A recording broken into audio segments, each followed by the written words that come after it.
Hi all, welcome to എജുബി. അപ്പോൾ നമ്മൾ ഇന്ന് നിൽക്കുന്നത് നമ്മുടെ തിരുവനന്തപുരം ജില്ലയിലെ കാഞ്ഞിരംകുളത്തുള്ള മൗണ്ട് കാർമൽ സ്കൂളിലാണ്. അപ്പോൾ ഇന്ന് ഇവിടെയാണ് നമ്മുടെ RRBയുടെ NDPCയുടെ പരീക്ഷ സ്റ്റാർട്ട് ചെയ്യുന്നത്. അപ്പോൾ നിങ്ങൾക്ക് എല്ലാവർക്കും അറിയാം, RRB NDPCയുടെ പരീക്ഷ ഗ്രാജുവേറ്റ് ലെവലാണ് ഇന്ന് നടക്കുന്നത്. അപ്പോൾ ഫസ്റ്റ് ഡേ ആണ്, ഫസ്റ്റ് ഷിഫ്റ്റാണ്. അപ്പോൾ നമുക്ക് അവരുടെ അടുത്ത് തന്നെ ചോദിച്ചറിയാം എങ്ങനെയാണ് പരീക്ഷ, എളുപ്പം ഉണ്ടായിരുന്നോ, അതല്ലെങ്കിൽ എത്ര അറ്റംപ്റ്റ് വരെ അവർക്ക് ചെയ്യാൻ കഴിഞ്ഞിട്ടുണ്ട്. അപ്പോൾ ഇതൊക്കെ നമുക്ക് എന്ത് ചെയ്യാം, അവരുമായി ഡിസ്കസ് ചെയ്യാം. Do watch. എക്സാം എങ്ങനെ ഉണ്ടായിരുന്നു? ജനറൽ അവയർനെസ് മാത്രമേ കുറച്ച് ഞാൻ വീക്ക് ആയതുകൊണ്ടാണോ എന്തോ, അതുകൊണ്ട് മാത്രം ടഫായിട്ട് തോന്നി. എത്ര അറ്റംപ്റ്റ് ഉണ്ടായിരുന്നു? അത് പറയണോ വേണ്ടേ?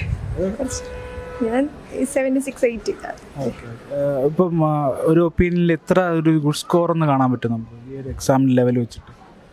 അല്ല, ഇതിൽ മാത്സ് റീസണിങ് നല്ല ഈസി ആയിരുന്നു. അതെന്ന് വെച്ചാൽ സാധാ വരുന്ന സീരീസ് ഒക്കെ നല്ല ഈസി ആയിരുന്നു. പെട്ടെന്ന് കണ്ടുപിടിക്കാൻ പറ്റുന്നതായിരുന്നു. നമുക്ക് എഴുതി നോക്കേണ്ട സമയമൊന്നും ഇല്ലായിരുന്നു. അതുകൊണ്ട് മാത്സും റീസണിങ്ങും കുറച്ച് മീനും മീഡിയൻ അതൊക്കെ അറിയാമെങ്കിൽ അതിനകത്ത് നിന്നൊക്കെ 2-3 ക്വസ്റ്റ്യൻ.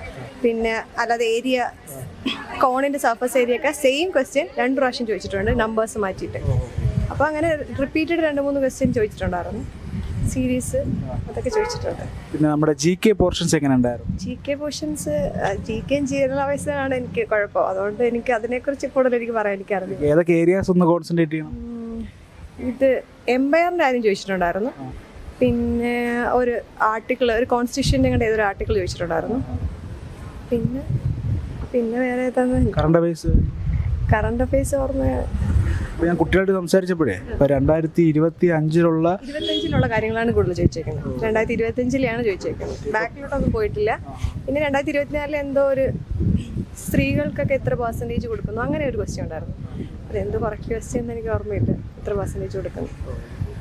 അപ്പോൾ എനിക്ക് തോന്നുന്നു ഇപ്പോൾ കുട്ടികൾ ഒരു ചെയ്യണ ഒരു കാര്യം വെച്ചപ്പോൾ 1 വർഷം, 1.5 വർഷം, 2 വർഷം വരെ പോകേണ്ട ആവശ്യമില്ലായിരുന്നു ഇതിനകത്ത്.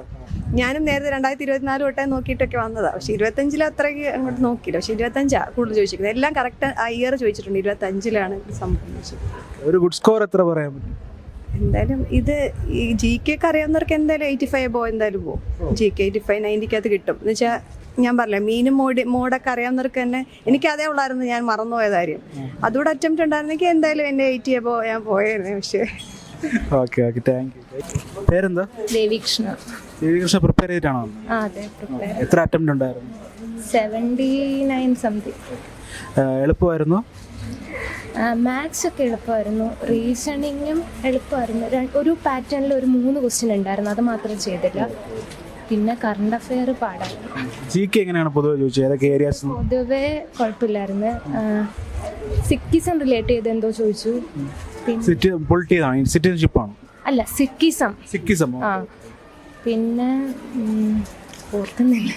കറണ്ട് അഫെയർ റീസെൻ്റ്ലി ഉള്ളത് കുറച്ച് ഡീറ്റെയിൽ ആയിട്ടാണ് ചോദിച്ചത്. മീൻസ് നമ്പേഴ്സ് ഒക്കെ വരുന്ന രീതിയിൽ, പെർസെൻറ്റേജ് ഉള്ള രീതിയിലൊക്കെയാണ് ചോദിച്ചത്. എത്ര വർഷം മുന്നേ ഉള്ളത് ചോദിച്ചിട്ട്? ഈ ഒരു വർഷത്തിന് റീസെൻ്റ് ആയിട്ടുള്ളത്. അതെ. പൊതുവെ GK എളുപ്പമായിരുന്നു? GK കുഴപ്പമില്ല, current affair thank you. Exam എങ്ങനെ ഉണ്ടായിരുന്നു? എളുപ്പമായിരുന്നു, പഠിച്ചവർക്ക് എളുപ്പമായിരുന്നു. എക്സാം എങ്ങനെ ഉണ്ടായിരുന്നു? എത്ര അറ്റംപ്റ്റ് ഉണ്ട്? 80. പ്രിപ്പയർ ചെയ്തിട്ടാണോ? പ്രിപ്പയർ ചെയ്തായിരുന്നു. ഓക്കെ. ഇപ്പോൾ പൊതുവെ എക്സാം എങ്ങനെയാണ്? എളുപ്പമാണോ, മോഡറേറ്റ് ആണോ? ഫസ്റ്റ് ടൈം ആയിട്ട് ട്രൈ ചെയ്യുക. ഇപ്പോൾ 80 അറ്റംപ്റ്റ് ഉണ്ട്. It's A good try. Okay. ഇപ്പം ഏത് ഏരിയ കൂടുതൽ കടുപ്പിച്ച്? മാത്സ് ആണോ, റീസണിംഗ് ആണോ, GK ആണോ? മാത്സും റീസണിങ്ങും ഈക്വലി കുറച്ച് ടഫായിരുന്നു. GK കുഴപ്പമില്ലായിരുന്നു. ഏതൊക്കെ ഏരിയാസ് എന്ന് ഓർമ്മയുണ്ട് GKക്ക്? ഈസി ആയിട്ട് തോന്നിയതോ? ഏതൊക്കെ ഏരിയസ് കവർ ചെയ്ത ചോദ്യങ്ങൾ? ഏതൊക്കെ ഏരിയാസ് വന്നിട്ടുള്ളത്? ഗവൺമെന്റ് സ്കീംസിന്റെ ഉണ്ടായിരുന്നു. പ്രത്യേകിച്ച് എടുത്ത് ഓർത്തു പറയാൻ പറ്റുന്നില്ല. കറണ്ട് അഫയേഴ്സ് ഒക്കെ വെച്ച് ഏതെങ്കിലും ഒരു കറണ്ട് അഫയേഴ്സ് ചോദ്യം ഓർമ്മയുണ്ടോ? കറണ്ട് അഫയേഴ്സ് ചോദ്യം ഓർമ്മയില്ല. പൊതുവെ എളുപ്പമായിരുന്നല്ലോ. Thank you. എക്സാം എളുപ്പമുണ്ടായിരുന്നു? അറ്റംപ്റ്റ് എത്ര ഉണ്ടായിരുന്നു? എല്ലാം അറ്റൻഡ് ചെയ്തു. പ്രിപ്പയർ ചെയ്തിട്ടാണോ വന്ന്? എളുപ്പം ഉണ്ടായിരുന്നു പൊതുവെ? അങ്ങനല്ല, എന്നാലും കുറച്ചൊക്കെ ഗെസ്സിങ് ഉണ്ടായിരുന്നു. ഏതൊക്കെ ഏരിയസാണ് കടുപ്പിച്ചത്? മാത്സ് ഉണ്ട്, റീസണിങ് ഉണ്ട്, GK ഉണ്ട്. ഇതിൽ ടഫായിട്ട് തോന്നിയത്? കറണ്ട് അഫെയർ കുറച്ച് ഇതായിട്ടുണ്ട്. ഓക്കെ. ഏത് ഒരു വർഷത്തിന് മുന്നേ ഉള്ളതാണോ, അതിന് മുന്നേ ഉള്ള ചോദിച്ചിട്ടുണ്ടോ? അല്ല, ഇത് 2020 റീസെന്റ് ആയിട്ട് ഏതെങ്കിലും ഒരു ചോദ്യം ഓർമ്മയുണ്ടോ? കൂടുതലും ബജറ്റുമായിട്ടൊക്കെ ബന്ധപ്പെട്ടുണ്ട്. ബജറ്റ് എക്കണോമിക്സ് ആയിട്ട്. Thank you. പേരെന്നെ? മോണിഷ. മോണിഷ, എക്സാം எப்படி இருந்தது? நார்மலாக தான் எக்ஸாம் அட்டன் பண்ணியிருக்கேன். 66 போட்டிருக்கேன். 66 அட்டம்ப்டா? ஓகே. எந்த ஏரியா கொஞ்சம் கடுப்பமாக மீன்ஸ் எந்த ஏரியா டிஃபிகல்ட்டு? ஜிஎஸ் தான். ஜிஎஸ்ஸா? ஓகே. ஏதாவது ஒரு கொஸ்டின் ஞாபகம் இருக்கா? ஞாபகம் இருக்கானா தெரில. ரீசனிங்கில் ஒரு 2-3 கொஸ்டின் கொஞ்சம் எனக்கு கஷ்டமாக இருந்த மாதிரி இருந்துச்சு. மார்க்கில் போட்ட மாதிரி வரல. மொத்தமாக எக்ஸாம் ஈஸியாக தான் டிஃபிகல்ட்டாக மோடரேட்டா? மார்க்கில் அட்டன் பண்ணும்போது இது கஷ்டமாக தான் இருந்த மாதிரி இருந்துச்சு. மார்க்கு போட்டு ஈஸியாக இருந்த மாதிரி இருந்தது. இதில் 1-2 கொஸ்டின் கொஞ்சம் வேறு மாதிரி இருந்த மாதிரி இருந்துச்சு. கொஞ்சம் ப்ராக்டிஸ் பண்ணாத அந்த கொஸ்டின்ஸ் வந்துருந்த மாதிரி இருந்துச்சு. நான் படிச்சுட்டு தான் இருக்கேன். ஈஸியாக தான் இருந்துச்சு. மார்க்கில் நம்ம போட்டு பார்த்துருக்கும் போது சில கொஸ்டின்ஸ் நம்ம ப்ராக்டிஸ் பண்ணி வந்துட்டே இருந்திருக்கும்ல. இதில் 1-2 கொஸ்டின்ஸ் கொஞ்சம் வேறு மாதிரி இருந்துச்சு. സൂര്യകിരൺ എക്സാം എങ്ങനെ ഉണ്ടായിരുന്നു? എക്സാം കുഴപ്പമില്ലായിരുന്നു. കുറച്ച് ടൈമൊക്കെ കിട്ടാൻ കുറച്ച് പാടായിരുന്നു. കുറച്ച് ക്വസ്റ്റ്യനൊക്കെ വായിച്ചെടുക്കാനൊക്കെ കുറച്ച് ടൈം. ജി കെ എങ്ങനെ ഉണ്ടായിരുന്നു? പൊതുവേ എളുപ്പമെന്നാണ് പറയുന്നത്. ജി കെയിൽ ഏതെങ്കിലും ക്വസ്റ്റ്യൻസ് ഓർമ്മയുണ്ടോ? അല്ലെങ്കിൽ പൊതുവെ ജി കെ എങ്ങനെ ഉണ്ടായിരുന്നു? ജി കെ എനിക്ക് കുറച്ച് പാടായിരുന്നു. ജി കെ എന്നാലും കുഴപ്പമില്ലായിരുന്നു. സയൻസിൽ നിന്നൊക്കെ ഒരുപാട് ചോദ്യങ്ങളുണ്ടായിരുന്നു. ഫിസിക്സ്, കെമിസ്ട്രി, ബയോളജി ആ പോർഷൻസ്. ഇല്ല, അങ്ങനെ ഒരുപാടില്ലായിരുന്നു. കറണ്ട് അഫയേഴ്സ് ഏതെങ്കിലും ക്വസ്റ്റ്യൻസ് ഓർമ്മയുണ്ടോ? ഓർമ്മയില്ല. എക്കണോമിക്സോ അങ്ങനെ എന്തെങ്കിലും ബജറ്റിൻ്റെ ഒക്കെ ചോദ്യങ്ങൾ ചോദിച്ചു എന്നൊരു കുട്ടി പറഞ്ഞായിരുന്നു. ഏതൊക്കെ ചോദിച്ചായിരുന്നു, ഓർമ്മയില്ല. എത്ര അറ്റംപ്റ്റ് ഉണ്ട്? ഞാൻ ഒരു 50 അബോവേ ഉള്ളൂ. 50 അബോ? ഓക്കെ. പ്രിപ്പയർ ചെയ്തിട്ടാണോ? കുറച്ച് പ്രിപ്പയർ ചെയ്തു. ഓക്കെ ഓക്കെ, ശരി, താങ്ക് യു. എക്സാം എങ്ങനെ ഉണ്ടായിരുന്നു? കുറച്ച് പാടായിരുന്നെങ്കിലും സമയം കിട്ടുമെങ്കിൽ ഇതായിരുന്നു. എത്ര അറ്റംപ്റ്റ് ഉണ്ടായിരുന്നു? അറ്റംപ്റ്റ് 70 അടുപ്പിച്ച്. ജി കെയിൽ ഏതെങ്കിലും ക്വസ്റ്റ്യൻസ് ഓർമ്മയുണ്ടോ? ഏതൊക്കെ ഏരിയസ് എന്ന് ഓർമ്മ? കൂടുതൽ കറണ്ട് അഫയേഴ്സ്. കൂടുതലും കറണ്ട് അഫയേഴ്സ് ആണ്. ഏതെങ്കിലും ക്വസ്റ്റ്യൻസ് ഒന്ന് ഓർത്തെടുത്ത് പറയാൻ പറ്റുമോ? ഏതെങ്കിലും ഇന്ന ഏരിയാസ്? മറ്റേ ഒളിമ്പിക്സ്, പിന്നെ മീറ്റിംഗ്സ് ചോദിച്ചു. മീറ്റിങ്സ്, അങ്ങനെ ഓരോ കറൻ്റ്ലി നടന്ന കാര്യങ്ങൾ. 2025 പിന്നെ 25 ചോദിച്ചോ? 25 ചോദിച്ചു. പിന്നെ 2024 അവസാനം ആ സമയം ചോദിച്ചു.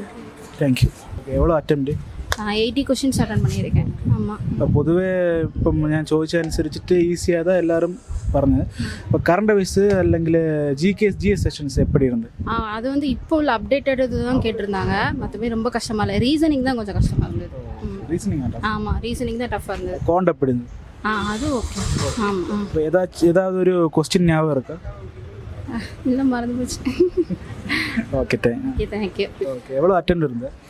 நான் 60 அட்டன் பண்ணியிருந்தேன். 60 அட்டெம்ப்ட். எந்த ஏரியா கொஞ்சம் டிஃபிகல்ட்டாக ஃபீல் பண்ணுது? ரீசனிங்கா, கோண்டா, அதாவது ஜிஎஸ்ஸா? ரீசனிங் தான் டிஃபிகல்ட்டாக. ரீசனிங் டிஃபிகல்ட்டா? ஆமாம், ரீசனிங் ஒரு ஜிகே கொஸ்டின். ஜிகேவில் ஏதாச்சும் ஒரு கொஸ்டின் ஞாபகம் இருக்கா? ஜிகேல எந்த ஏரியா கான்சென்ட்ரேட் பண்ண? கரண்ட் அஃபேர்ஸாக அதிகம், ஆனால் கரண்ட் அஃபேர் தான் கொஞ்சம் டிஃபிகல்ட்டாக இருந்துச்சு. ஆமாம், நிறைய வந்துட்டு நம்ம படிச்சிருப்போம், பட் அதுலேருந்து இன்னும் கொஞ்சம் டெப்த்தாக கேட்டிருந்த மாதிரி இருந்துச்சு. இப்போ ரீசெண்டாக கரண்ட் அஃபேர்ஸ் இப்போ 2025 கரண்ட் அஃபேர்ஸும் கேட்டதா கேள்விப்பட்டேன். 25 கரண்ட் அஃபேரில் தான் கேட்டிருந்தாங்க. நம்ம படிச்சிருப்போம், பட் அதுலேருந்து இன்னும் கொஞ்சம் டெப்த்தாக கேட்டிருந்தாங்க. டெப்த்தாக கேட்டு நம்பர்ஸ் எல்லாமே கேட்டு நம்பர்ஸ் எல்லாமே கேட்டாங்க. ஐ மீன் அந்த பாயிண்ட் நம்பர் வச்சு கரெக்டாக சொல்கிற மாதிரி இருந்துச்சு. அந்த மாதிரி கேட்டோம். பொதுவாக வந்து ரீசனிங் தான் டஃப்னு எல்லா குட்டிகளும் சொல்லுங்க. டஃப். மற்ற நாங்கள் லைவ் டெஸ்ட் போடும்போது இல்லை மார்க் டெஸ்ட் அட்டன் பண்ணும்போது இவ்வளோ டஃப் இல்லை. ரீசனிங் நீங்கள் ப்ரிப்பேர் பண்ணி வந்தது இல்லை? ப்ரிப்பேர் பண்ணி வந்ததான். ஒரு குட் ஸ்கோர்னா உங்களோட ஒப்பீனியனில் எவ்வளோ ஸ்கோர் அடிச்சா? எனக்கு இப்போ 50 மேலே வரும். 50 மேலே வரும், பட் பத்தாது. 70 மேலேயாவது போடணும்ல. 75 அதுதான் குட்.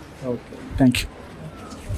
ഓക്കെ, അപ്പോൾ നിങ്ങൾ കേട്ട് കാണുമല്ലോ നമ്മുടെ കുട്ടികളുടെ അഭിപ്രായം എന്താണെന്നുള്ളത്. ഇപ്പോൾ ഇതിൽ നിന്ന് എനിക്ക് മനസ്സിലായെന്ന് വെച്ച് കഴിഞ്ഞാൽ റീസണിങ് കുറച്ച് ടഫാക്കി എന്നാണ് അവർ പറയുന്നത്. അതുപോലെ തന്നെ നിങ്ങൾ നോക്കുകയാണെന്നുണ്ടെങ്കിൽ 2025 കറണ്ട് അഫയേഴ്സ് വരെ ഇപ്രാവശ്യത്തെ പരീക്ഷകളിൽ ഉൾപ്പെടുത്തി എന്നാണ് അവർ കുട്ടികളിൽ നിന്ന് അറിയാൻ കഴിഞ്ഞത്. ഇപ്പോൾ ഞാൻ ഇതിൻ്റെ നമ്മുടെ റിവ്യൂസ് എടുക്കുമ്പോൾ തന്നെ പറഞ്ഞതുപോലെ 2024 23 പഠിക്കുന്ന കുട്ടികൾ നമുക്കിടയിലുണ്ട്. അപ്പോൾ അത് വേണ്ടി വരില്ല എന്നാണ് ഇപ്രാവശ്യത്തെ ഈ പറഞ്ഞ ഫസ്റ്റ് ഡേയുടെ ഒരു റിവ്യൂ കിട്ടുമ്പോൾ നമുക്ക് തോന്നുന്നത്. അതുപോലെ തന്നെ GK സെഷൻസ് അങ്ങനെ വലുതായിട്ട് കടുപ്പിച്ചിട്ടില്ല. ഒരു ആവറേജ് പരീക്ഷ തന്നെ ആയിരുന്നു എന്നുള്ളതാണ്. പിന്നെ റീസണിങ് കുറച്ചൊന്ന് കഴിഞ്ഞ വർഷത്തെക്കാട്ടിയും കട്ടിയാക്കിയിട്ടുണ്ടോ അല്ലെങ്കിൽ കുറച്ച് ഡിഫിക്കൽട്ട് ആക്കിയിട്ടുണ്ട് എന്നുള്ളതാണ് പൊതുവേ ഉള്ളൊരു റിപ്പോർട്ട്. അപ്പോൾ ഇത് ഇനി വരാനിരിക്കുന്ന കുട്ടികൾക്ക് യൂസ്ഫുൾ ആവുമെന്ന് വിചാരിക്കുന്നു. അതുപോലെ തന്നെ ചാനൽ ആദ്യമായിട്ട് കാണുന്ന ആൾക്കാരുണ്ടെങ്കിൽ പ്ലീസ് സബ്സ്ക്രൈബ്. Thank you.